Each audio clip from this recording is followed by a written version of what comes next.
what remains of the old train line that used to pass through here through the two sections of the Wrigley that we saw in the beginning. And so no one has used this train line in over 20 years. So 15 years ago, the city turned it into a heritage site. Now the city maintains it, and they actually check it. They lower it once a year, drive a truck across and back, and say still working, keeping active status, and getting a little extra money for doing that. But I do that. So why do they leave it open? I will show you. Take a look over to your right. You will see that is the street level right there. Eye level with us. That's where the bridge connects to the street. If it were to close, we wouldn't be able to pass through here. The city knows that it is much more important to have a constant flow of boat traffic going through here than it is to have an old bridge down for no reason, and that's why it stays open. Up to your left, you will see another tall glass building. This is Wolf Point West, and it's residential. And I know that because I can see that they have balconies. I can see that some of them have their windows open when the temperature is nice like this, and some of them have their blinds down to different levels, and you can see inside a little bit as well. These are all features you would see in a residence and not in an office, so that's one way to kind of be able to tell if people are living there or not. Now, the bottom floors of Wolf Point West are all set back from the river, and that's a feature of any building built after 2004. The city requires buildings to be set back now so that the public can access the shoreline of the river, because this is a public river. Everyone deserves the right to enjoy it, and it has been enjoyable in the last couple of decades. This whole area used to be a parking lot. Just a few years ago, they built all of this stuff here. I'm glad that they're taking full advantage of this area right now. Now everybody, eyes up and cameras up. Take a look over to your left. You are going to see one of the most beautiful views in all of the city, this gorgeous canyon of buildings around the main branch of the river. I'll give everybody a few moments to enjoy that beautiful view.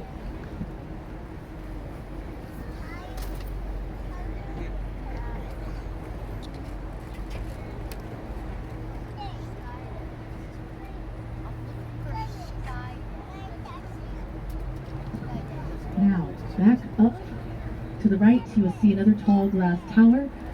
But look at the bottom of this one. It's a very narrow V-shaped base. The base of this tower is only about twice the width of the boat that we're on right now. But the rest of this tower is much wider. How does this one not just blow over on a windy day in the Windy City?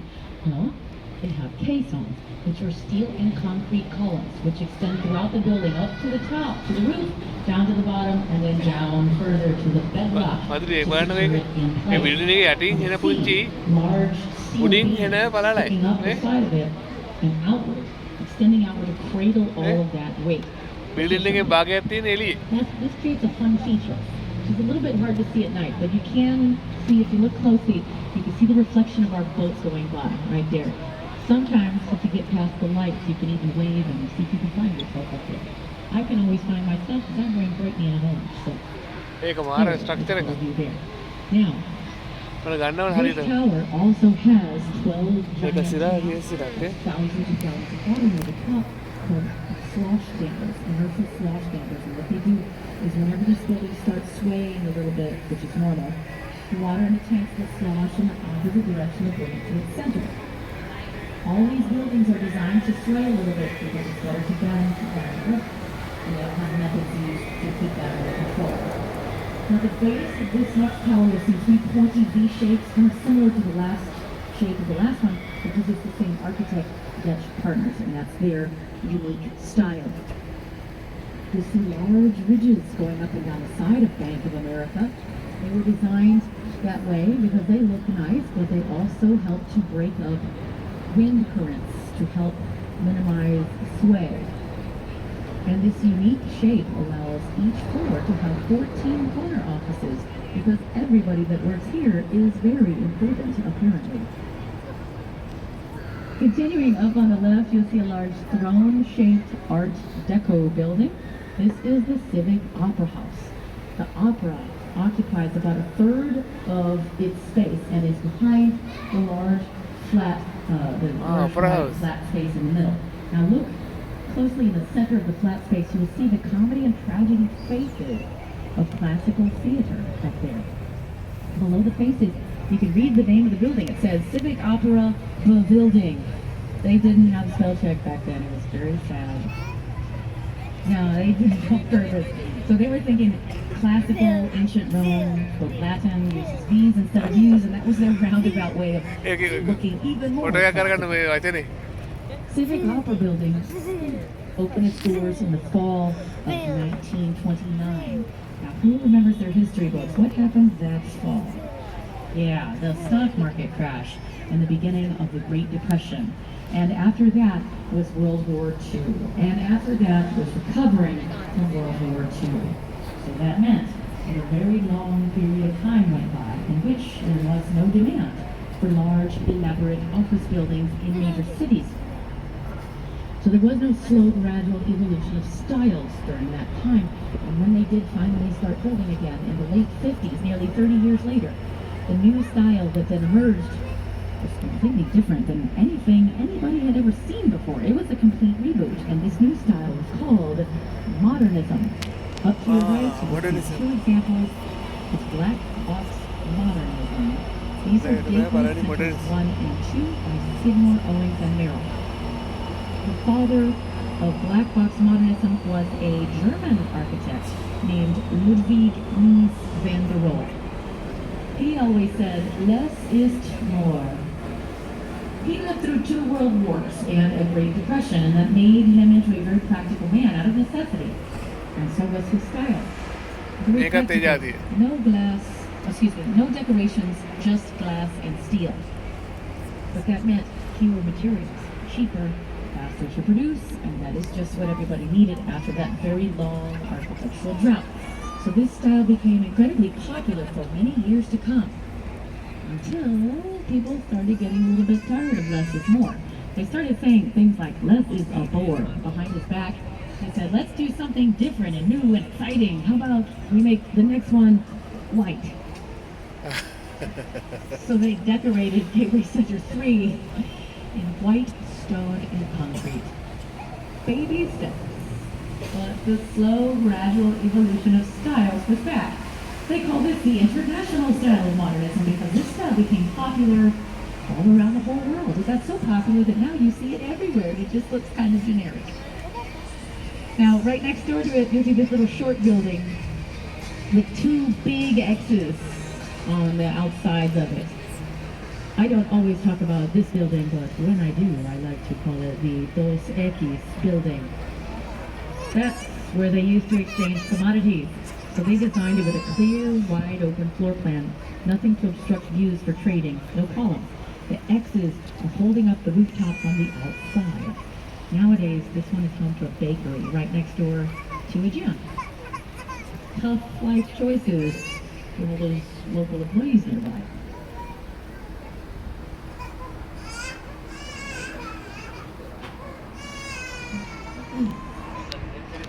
Continuing up on our right is our 4th and final Gateway Center. This one was built in the 80s. You can see them starting to get creative again. It was the 80s after all.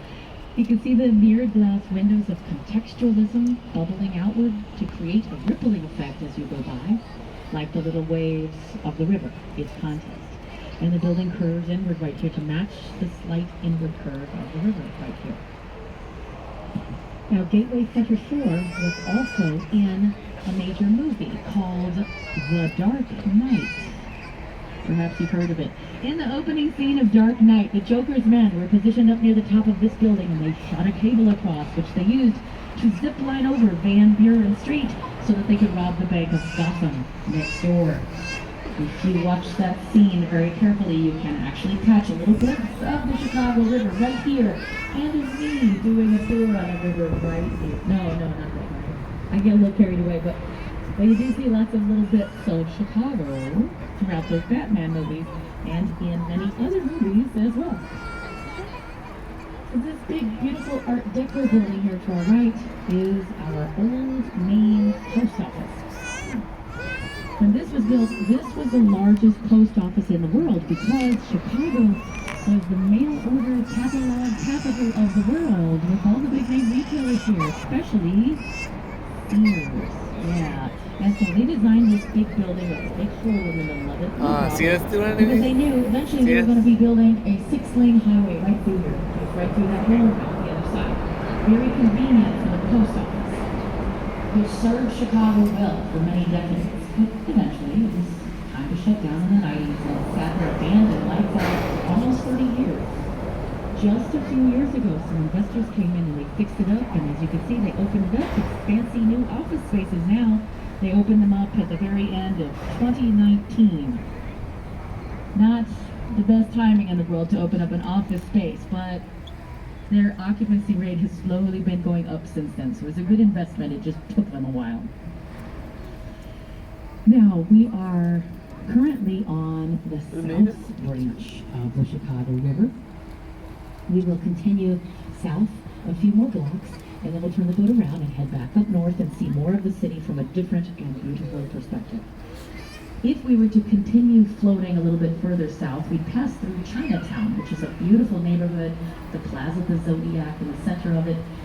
Lots of great food, shops, karaoke bars. I may or may not have been to one or two of those. And if we were to continue floating past that, we'd pass through Pilsen, which is a beautiful Mexican neighborhood, which has artwork everywhere. Everything is art, murals, all kinds of great stuff, and art museum, and of course, some really good food. If we were to just continue floating in this direction and just let it go, in about 20 minutes we'd end up, in 2 weeks, we'd end up in the Gulf of Mexico, because it's all connected eventually. Now, the population of Chicago is about 2.7 million, and it has not grown much in the last decade or so, except in the downtown area, where there has been a population boom. As the city continues to clean up the river, there's more demand to live here. There's new parks, there's more river walk, and so you see more and more things like this construction site, which is going to eventually be another residential building called the Reed, scheduled to open up sometime next year.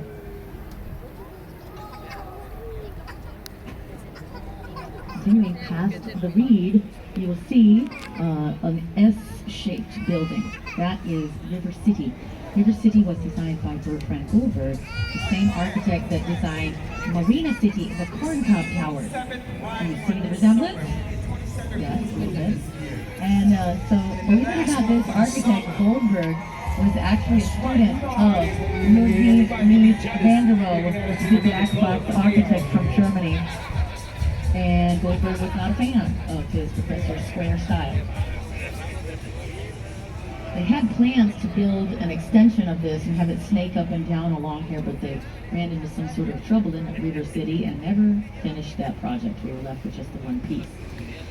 Now, some of you may have heard of the Great Chicago Fire of 1871.